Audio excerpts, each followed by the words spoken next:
नमो वज्रायाण नमो लोए सवसाहूणम् मंगलम भगवान वीरो मंगलम गौतमो गणी मंगलम कुंद कुंदाद्यो जैन नमोस्तु सर्वमंगल मांगल्यम सर्वकल्याणकारकम प्रधानां मानां जैनम जयतु जैनम जयतु येनात्मा बुद्ध्यतात्मैव परत्वेनैव चापर अक्षयानंत बोधाय तस्मै सिद्धात्मने।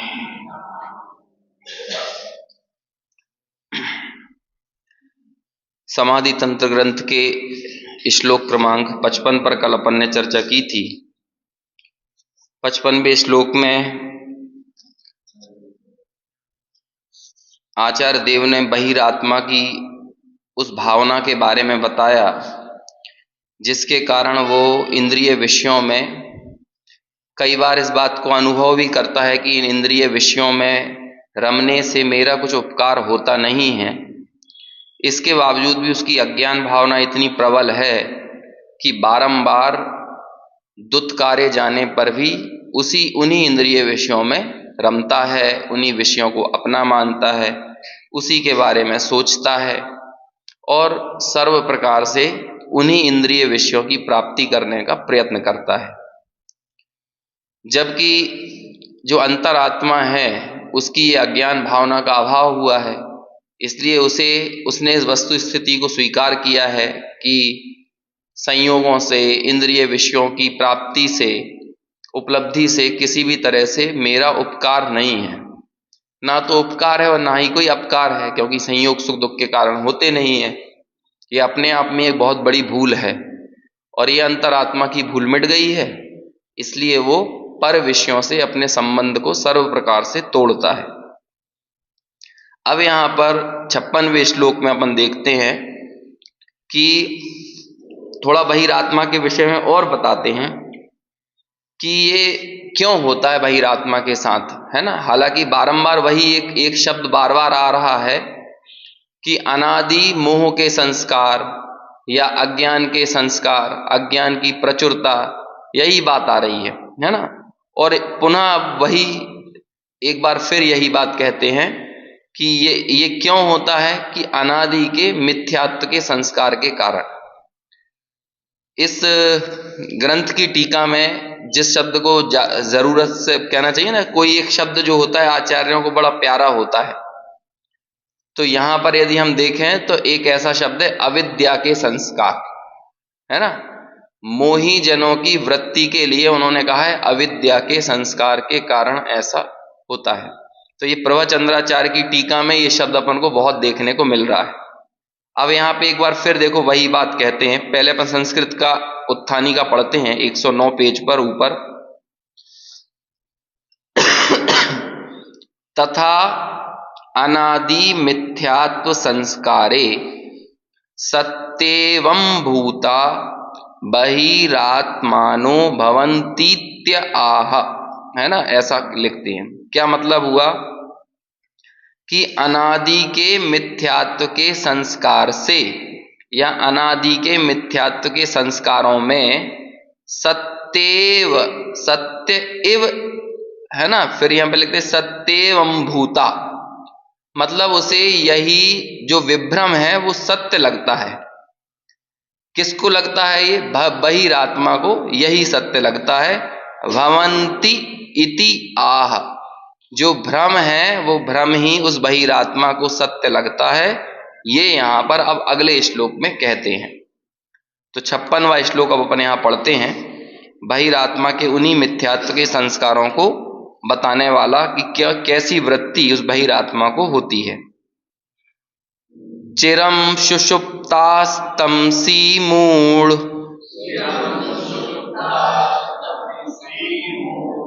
कहीं इसकी अपन ने लय सही नहीं पड़ी। चिरम सुसुप्तास्तमसी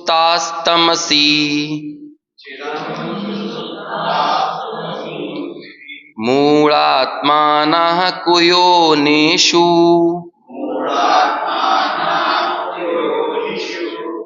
अनात्मीयात्मभूतेषु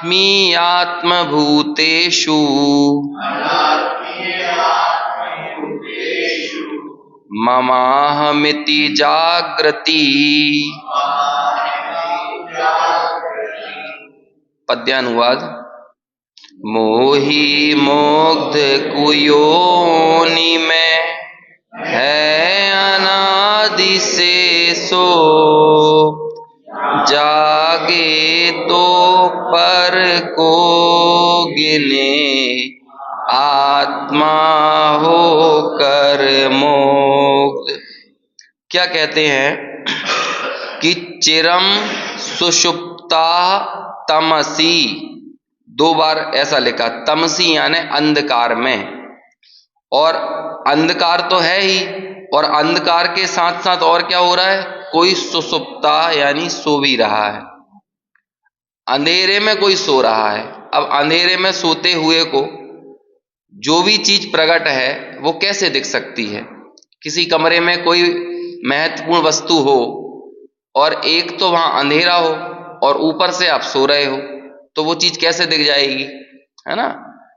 चलो ठीक है, जाग जाए, लेकिन अंधकार से पहले अंधकार भी तो छटना चाहिए, तब जाकर तो जागना, कोई जागने का भी औचित्य है ना? अपन ने 4-5 दिन पहले जो भी चर्चा चली थी, मतलब 2-3 श्लोक पहले, तो उसमें एक बात कही थी ना कि भैया जागना और भागना, ये दोनों चीजें किस बात का प्रतीक हैं? जागना मतलब दर्शन मोह का अभाव होना, और भागना मतलब चारित्र मोह का धीरे धीरे उपशम या क्षय होना। लेकिन बिना जागे भागोगे तो क्या होगा? नींद में यदि कोई भागने लगे तो क्या होगा उससे? और ही गिरेगा, और चोट लगने वाली है। ऐसे ही बिना सम्यक्त के संयम, जो सो कॉल्ड कहते हैं, जैसे बाल तप या बाल व्रत, बाल संयम कहते हैं, वो कैसा है? वो ऐसा ही है कि बिना जागे भागने के समान है। यहां पे भी लिख रहे हैं कि 2 बहुत बुरी स्थितियां इस जीव के साथ बन रही हैं अनादिकाल से। एक तो अंधेरे में है और दूसरा सो रहा है। अंधेरा किसका है? कहते हैं मिथ्यात्व का अंधेरा है ना? अब आप ये समझ लो, या फिर उसे कहो अज्ञान का अंधेरा है और मोह की निद्रा है। समझ में आया? मोह की निद्रा है और अज्ञान का अंधेरा है। तो दोनों ही चीजें आ गई ना इसमें, कि एक तो श्रद्धा भी सही नहीं है, मोह का अभाव नहीं है, और दूसरा अज्ञान की प्रचुरता है बहुत भयंकर। और ये कब से है? कब से है? उसे बोला चिरम। चिरम यानी क्या होता है? चिरकाल से है, आज और कल की नहीं है। यदि कोई चीज आज कल की होती तो उसको तोड़ पाना आसान होता। हम और आपके जीवन में देखते हैं ना भैया, पीढ़ियों से ये चीज चली आ रही है, तो पीढ़ियों से चली आने वाली चीज को तोड़ना कितना मुश्किल हो जाता है। तो ये कितनी पीढ़ी से चल रहा है, ये अज्ञान और ये मोह की निद्रा और अज्ञान का अंधेरा कितनी पीढ़ियों से है? 2 पीढ़ी, 4 पीढ़ी, 10, 15, 20 पीढ़ी, कितनी पीढ़ी से है? तो इसलिए जब हमारी 1-2 पीढ़ी से चलने वाली चीजों पर ही कोई प्रहार करता है ना, तो हम लोगों को बड़ा आश्चर्य होता है। ऐसा लगता है कि कोई हमने हमारे मर्म स्थल पर कोई चोट कर दी हो।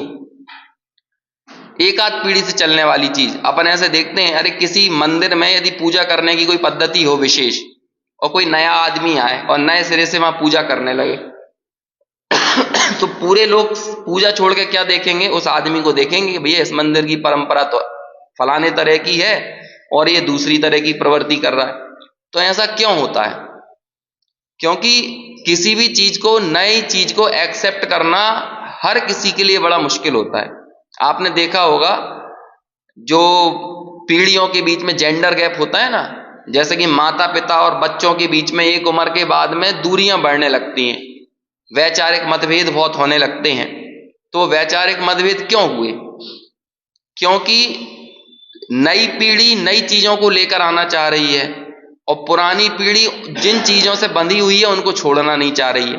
तो अब ये चीजें जब आपस में टकराती हैं तो क्या होगा, दोनों में मतभेद होंगे, और ये सब जगह होता है। ये समझ लो कि लोगों की एक प्रवृत्ति है कि हर कोई अपने दौर को बेहतर और दूसरे के दौर को बुरा बताता है। ये वृत्ति है। जैसे आज की युवा पीढ़ी है, वो पुरानी चीजों को दकियानूसी कहेगी, है ना, और जो पुराने लोग हैं वो नई आधुनिक संस्कृति के लिए कहेंगे कि ये तो पूरी संस्कृति का नाश कर रहे हैं। दोनों ही लोग कह रहे हैं। अब आप ये बताओ पूरी तरह सही कौन है? पूरी तरह से सही कौन है दोनों में?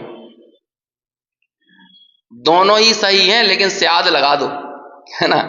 स्यादवाद से यदि ग्रहण करोगे दोनों को तो सही है, लेकिन यदि सर्वथा कहने लगोगी सर्वथा पुराने लोग सही हैं या सर्वथा नए लोग सही हैं, तो दोनों में ही गलती है। कुछ मामले ऐसे हो सकते हैं जहां पर भाई नई सोच, नए विचार ये बहुत जरूरी हैं, वाकई में परिमार्जित हैं, अत्याधुनिक हैं, तार्किक हैं। और कुछ चीजें ऐसी होती हैं जहां पर अनुशासन, मर्यादा, है ना, संयमित जीवन शैली इत्यादि की बातें जो पहले के लोग कहते थे वो बातें बहुत जरूरी हैं। लेकिन आप दोनों ही चीजों का उचित समन्वय मिलाकर काम करोगे तो काम आगे बढ़ेगा। लेकिन किसी भी चीज में अड़ जाओगे तो फिर वो गलत है। जैसे देखो, एक बहुत लंबा संघर्ष देश को तय करना पड़ा महिलाओं को शिक्षा देने की दिशा में, और उसके पीछे मूल भावना क्या थी, लोग क्या सोचते थे कि यदि ये घर की लेडीजें पढ़ेंगी, महिलाएं पढ़ेंगी तो ये बिगड़ जाएंगी। ये उनके दिमाग में ये भावना होती थी कि ये पढ़ लिख गई तो ये ज्यादा आधुनिक कलेवर में आ जाएंगी, घर की मर्यादाएं लांघ जाएंगी, इस तरह की बातें उन्होंने की।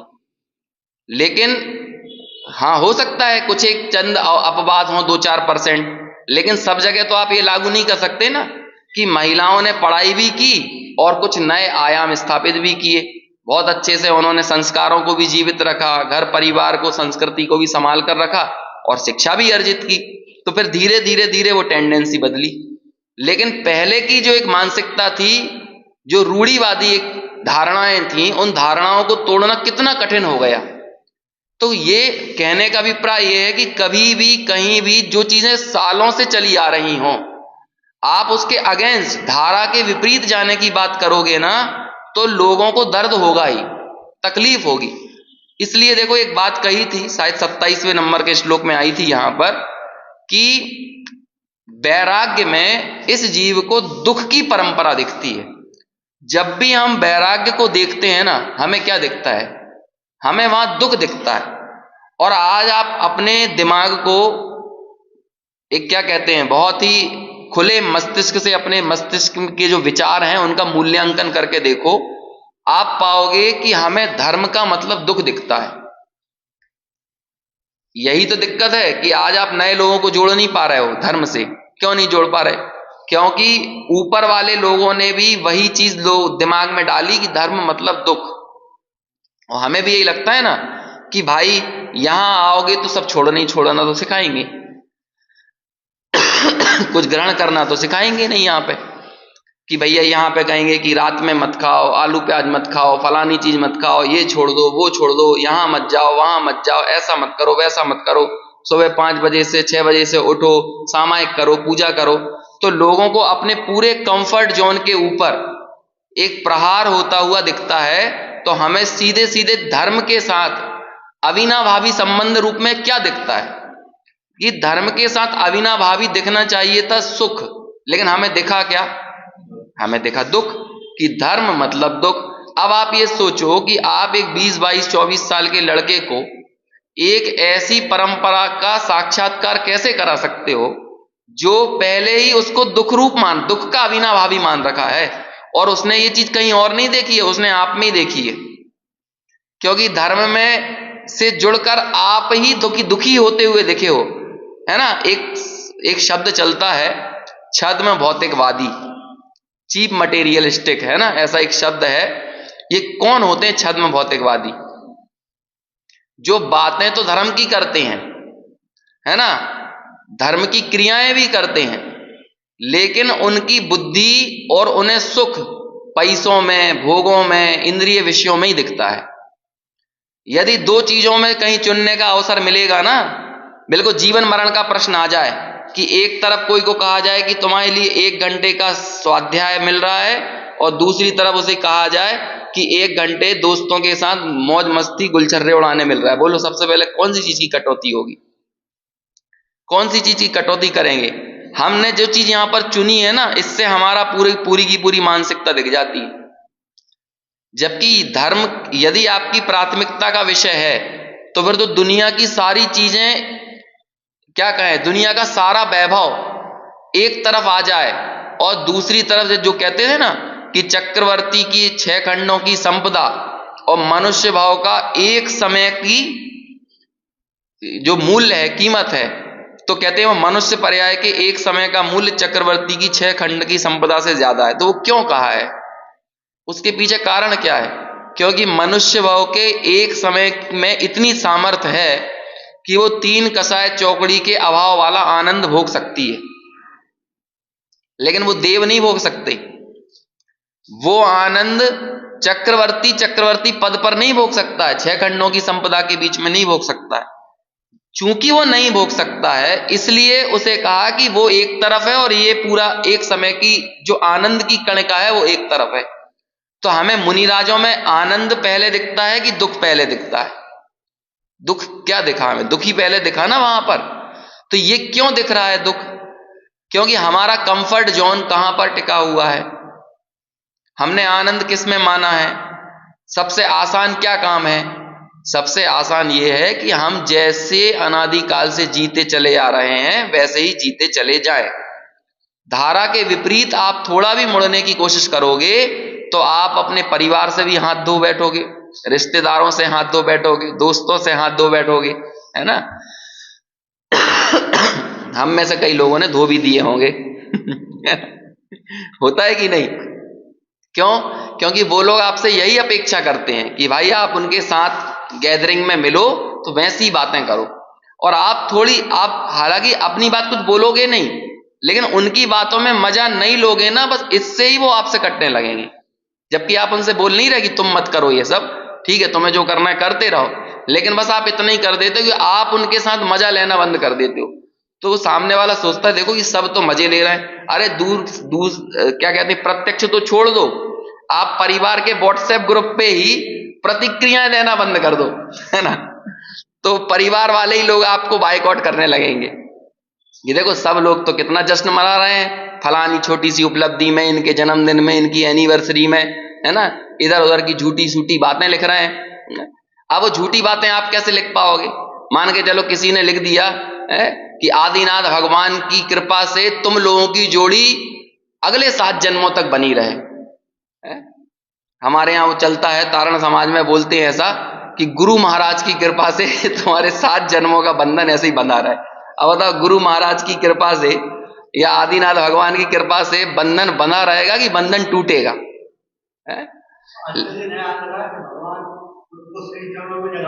हाँ, श्री चरणों में जगह दे दें। अभी ये भैया श्री चरणों में जगह देने का कॉन्सेप्ट किनका है ये तो समझ ही नहीं रहे लोग बात। लेकिन अब आप देखो, वो श्री चरणों में क्या बैकुंठ में पैर दबाने, ठाकुर जी के पैर दबाने आप पहुंच जाते हो तो वही मुक्ति है। ये एक परंपरा है, वहां पर निर्वाण का कॉन्सेप्ट ही ये है कि ठाकुर जी का तो दरबार हमेशा सजा हुआ है ना? ठाकुर जी मतलब वही है ना, नारायण विष्णु भगवान जो भी है। आपको बस ये करना है, आप विष्णु भगवान तो कभी बनोगे नहीं, क्योंकि वहां तो फिक्स हैं, वहां पर भगवान तय हैं, वही भगवान रूप बदल बदल कर यहां पर आते रहते हैं। नई कोई आत्मा भगवान बनने वाली है नहीं, और वही पूरी सृष्टि के संचालक है ना? तो अब निर्वाण का कॉन्सेप्ट क्या है? निर्वाण तो उन्हें भी देना है। कमाल की बात है, ये पूरा निर्वाण का कॉन्सेप्ट जो है ना, ये जैनों और बौद्धों के प्रभाव के बाद आया, क्योंकि अब जब सब लोगों का संक्रमण जैन और बौद्धों की तरफ होने लगा तो उन्हें भी तो निर्वाण की संकल्पना करना पड़ेगी। तो फिर क्या कॉन्सेप्ट दिया कि ज्योति में ज्योति मिल जाए।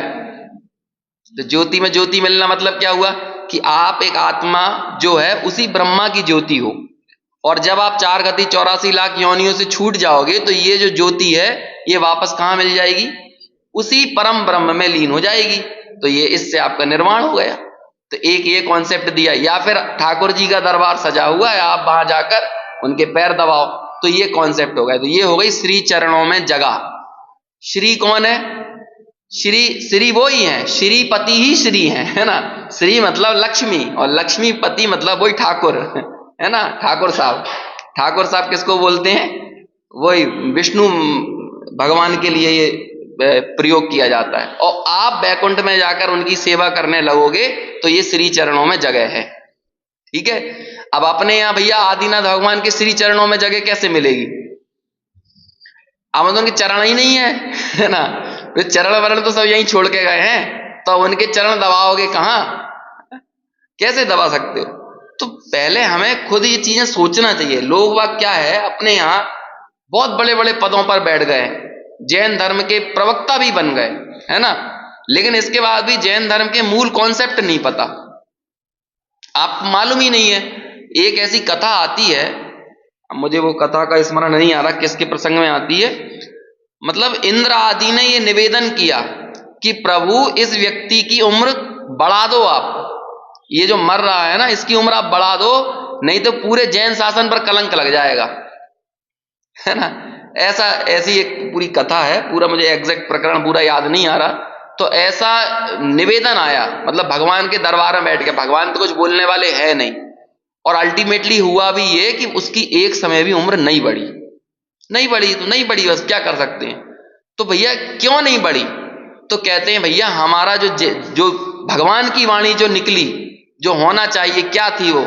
तो उन्होंने तो कहा कि भैया जम जस जम्मी देसे जेण वेहाणेण जम्मी कालम्मी णादम जिणेण नियदम जम्मम बा अहव मरणम बा तम तस् तम्मी देसे तेण विहाणेण तम्मी कालम्मी को सक्कदी वारिंदुम इंदो वा तह जिणिंदो वा। ये वाणी निकली। क्या मतलब है इसका? जिस जीव का जिस समय, जिस क्षेत्र में, जिस पुरुषार्थ से, जिस निमित्त से जैसा जन्म और जैसा मरण जिनेंद्र ने जाना है, उस जीव का उस निमित्त, उस पुरुषार्थ से, उस काल में, उस द्रव्य क्षेत्र काल भाव से वैसा ही जन्म और मरण होगा। इसे कोई भी नहीं टाल सकता, ना इंद्र और ना जिनेंद्र। ये जिनेंद्र भगवान कह रहा है। इसे रागियों का सिरमौर होता है इंद्र, और वीतरागियों के सिरमौर होते हैं जिनेंद्र। तो ना तो रागियों का सिरमौर जो है वो टाल सकता है, ना वीतरागियों का टाल सकता है। अब बोलो इस बीच में लोग वाग ऐसी बातें करें आपसे, है ना, कि इनकी कृपा से आपका भला हो जाए, इनकी कृपा से तुम्हारी जोड़ी सलामत रहे। लोगों को पता ही नहीं है कह क्या रहे हैं। अरे तुम्हें कहना है तो कहो, कम से कम भगवान को बीच में मत लाओ, वीतरागी उन्हें तो बीच में मत लाओ। अब ऐसी बातें करने से क्या होगा? कौन से, आप विचार तो करो कि वो सामने वाला है कहां, किस जगह पर है। हम जिन भगवान के सामने खड़े होकर पूजा उपासना वंदना कर रहे हैं, लोगों को यही नहीं पता चल रहा है कि ये काय के लिए है। पूरे जिन शासन में आप्त की स्पष्ट उद्घोषणा करने वाला मंगलाचरण है, तत्वार्थ सूत्र का मंगलाचरण, है ना।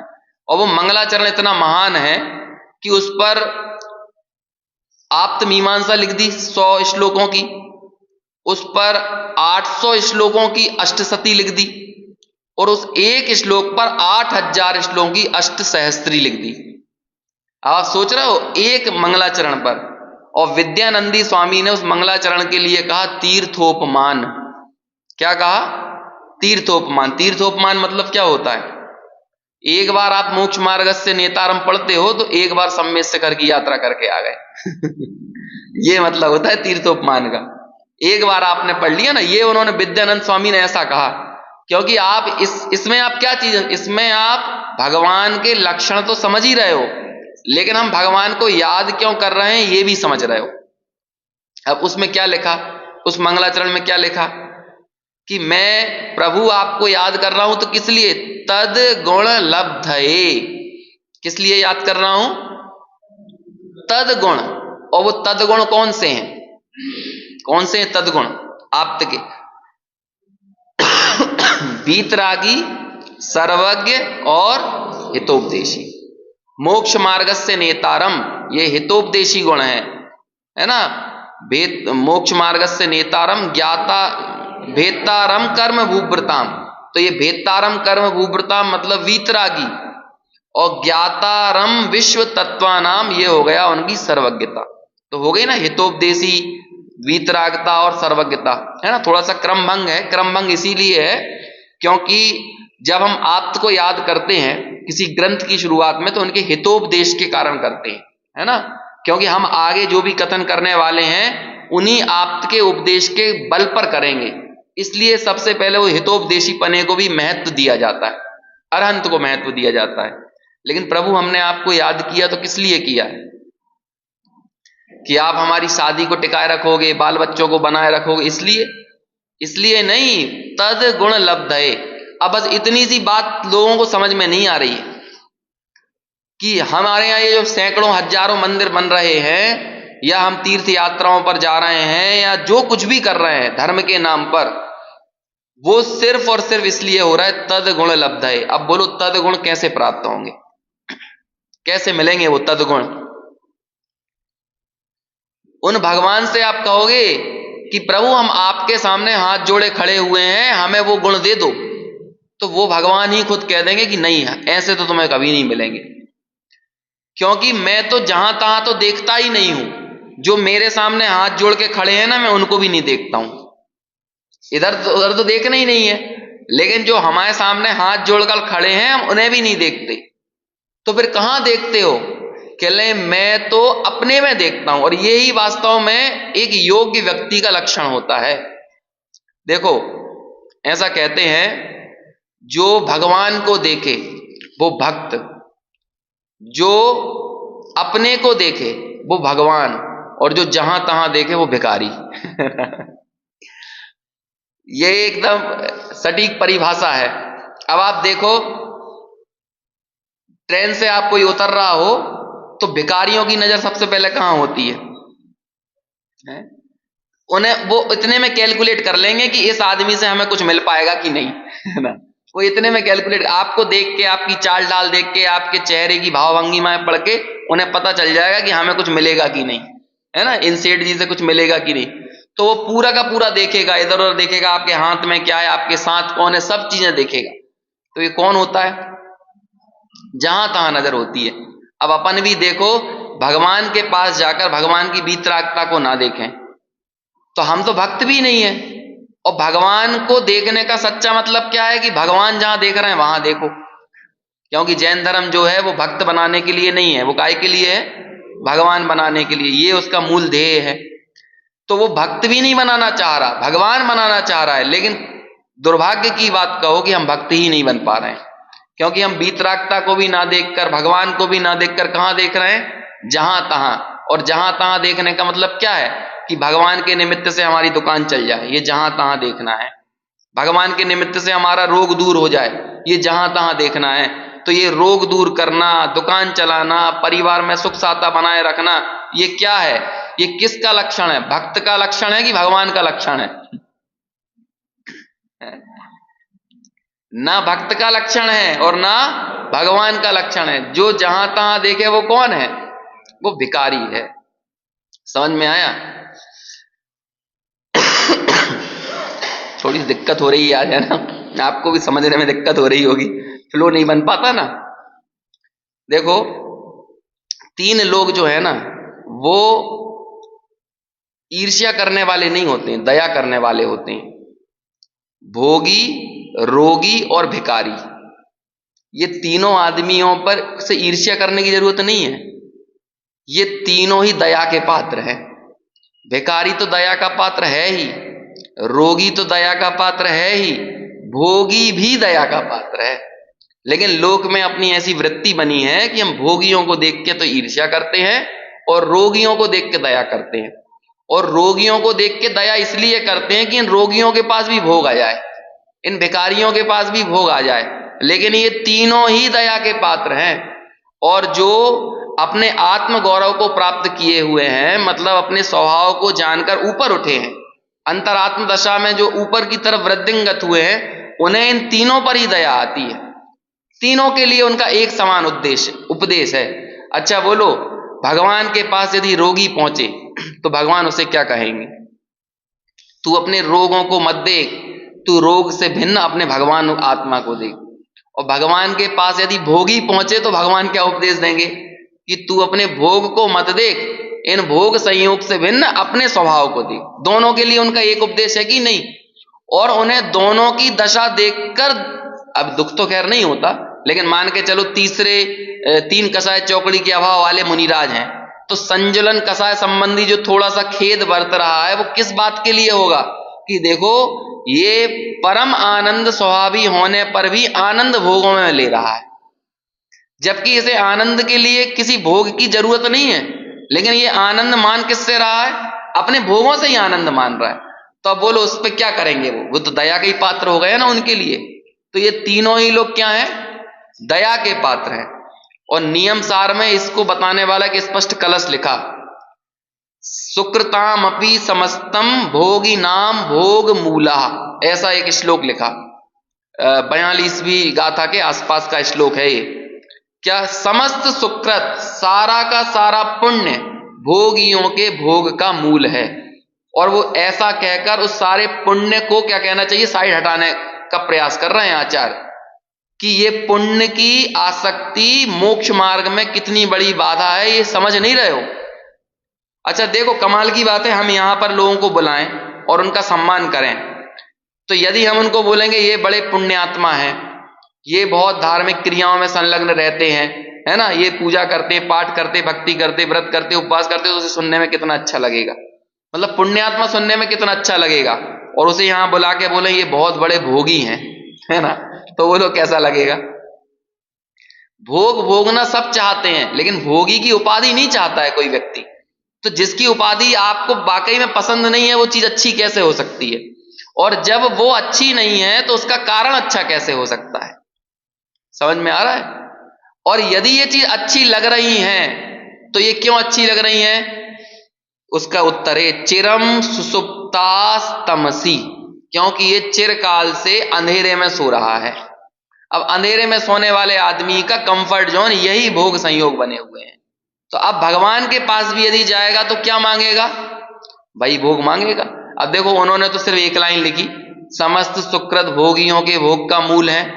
अपन उसको थोड़ा और आगे बढ़ाते हैं, समस्त सुकृत भोगियों के भोग का मूल है, तो समस्त दुष्कृत रोगियों के रोग का मूल है। दुष्कृत यानी पाप, और पाप किसका मूल है, रोगियों के रोग का मूल है। और इन सुकृत और दुष्कृत से भिन्न समस्त अकृत यानी अकृत्रिम चैतन्य पदार्थ, ये योगियों के योग का मूल है। अब देखो इसमें तीनों लोग आ गए, पुण्य भाव, पाप भाव, शुभ भाव, अशुभ भाव और शुद्ध भाव। अब हमारे लिए ये तीनों में से कौन सा गंतव्य है। अब देखो ये तीनों चीजें मिल रही हैं भगवान के सामने खड़े होकर। यदि आप भगवान को देख रहे हो तो सुकृत अर्जित कर रहे हो, यदि भगवान के सामने खड़े होकर जहां तहां देख रहे हो तो दुष्कृत यानी पाप अर्जित कर रहे हो, और भगवान के सामने खड़े होकर भगवान से सीख कर, भगवान से प्रेरणा पाकर खुद को देख रहे हो तो अकृत अकृत्रिम चैतन्य पदार्थ को देखकर योगी बनने की राह पर आगे बढ़ रहे हो। बोलो जैन शासन काय के लिए है, आपको रोगी बनाने के लिए, भोगी बनाने के लिए, कि योगी बनाने के लिए, बोलो किसके लिए। अब ऐसी योगी बनने की बात हमारे लिए सबसे ज्यादा अटपटी लगती है, क्यों लगती है उसका उत्तर है ये चिरम सुसुप्तास तमसी, क्योंकि ये जीव अनादिकाल से अंधेरे में सो रहा है, अंधेरे में सो रहा है। अंधेरे में सोने के कारण इसे अपने कल्याण की बात वो हितकारी नहीं लगती है, मोक्ष के मार्ग पे आगे बढ़ने की बात सुनना नहीं चाहता है। उसे बाकी और दूसरी बातें सुनाओ तो एकदम कान एकदम स्ट्रेट रख के एक भी शब्द ना चूक जाए। वो होते ना सेमिनार कि आपको करोड़पति कैसे बनना है, इसका सेमिनार आयोजित किया, लखपति कैसे बनो, करोड़पति कैसे बनो, है ना। जॉब की काउंसलिंग होती है तो कैसी काउंसलिंग करते हैं, तो वो कितने ध्यान से सुनने के लिए जाता है, बिल्कुल एक भी बात ना छूट जाए। अरे आप ये मान के चलो कौन बनेगा करोड़पति, आप खेलने गए, समझ में आया। अब अगला प्रश्न 1 करोड़ के लिए, अब एक तो नहीं तो 7 करोड़ के लिए होता है। अगला प्रश्न मान के चलो 7 करोड़ रुपए के लिए है और आपके पास लाइफ लाइन बची है, कौन सी, फोन ओ फ्रेंड की, ठीक है। और अब आपके पास 30 सेकंड का समय मिला। अब उस 30 सेकंड में बोलो कितना सेकंड बर्बाद करोगे वो 7 करोड़ के आंसर को पाने के लिए कि भैया जिससे आपने वो प्रश्न पूछा है और आपको मालूम है इसके पास वो उत्तर है, तो अपना प्रश्न सुनाने में और उसका उत्तर लेने में क्या बात करोगे? बोलो। ये पूछोगे क्यों भैया घर में सब ठीक है, भला चल रहा है, सब कुछ बढ़िया है, हैं भाभी जी ठीक है, भैया जी ठीक है, बाल बच्चे ठीक हैं, कौन सही है? या फिर सिर में खुजली चलेगी, उस समय कुछ और होगा, पैर में कहीं दर्द होगा, हाथ पैर में कुछ होगा। अरे भैया 30 सेकंड का ही टाइम है और उत्तर 7 करोड़ रुपए के लिए है। जब एक 7 करोड़ के लिए का आंसर, जो एक प्रश्न के उत्तर से, उस ज्ञान से आप समझ लो अपनी दरिद्रता दूर करके एक क्षण में करोड़पति बन जाओ, तो वो 30 सेकंड का एक एक सेकंड हमारे लिए कितना कीमती लगता है, कितना कीमती लगेगा। तो अब आप ये सोचो कि यहां तो आपके जन्म जन्म के अभाव करने का उपाय बताने वाली भगवान की वाणी है, और उन भगवान की वाणी को पाकर, साक्षात भगवान को पाकर भी हम क्या चीजें मांगने चले गए उनसे? हमें शर्म नहीं आ रही है, हमें शर्म नहीं आ रही कि भगवान हमारे घुटनों का दर्द दूर कर दो, ये मांगने गए हैं? आपको एक ऐसा नरेश मिला, नरेश मतलब राजा मिला, वो राजा कह रहा है यहां तो रत्नों का भंडार है, जितने रत्न चाहिए ले जाओ, और हम बोरी लेके पहुंच गए गोबर के कंडे मांगने के लिए, जबकि उनके पास पूरी सुविधा थी कि तुम ले लो जितने रत्न यहां से ले जा सकते हो। अब बोलो इसमें अभाग्य और दुर्भाग्य की कितनी पराकाष्ठा है। एक छोटे से जीवन में 60-70 वर्ष की उम्र में और कितना जोड़ना है कि जो हमें 3 लोक के नाथ वीतरागी भगवान भी मिलते हैं, तो वहां से भी हमने भोगों की अपेक्षा की, भोगों की आकांक्षा की, क्यों की?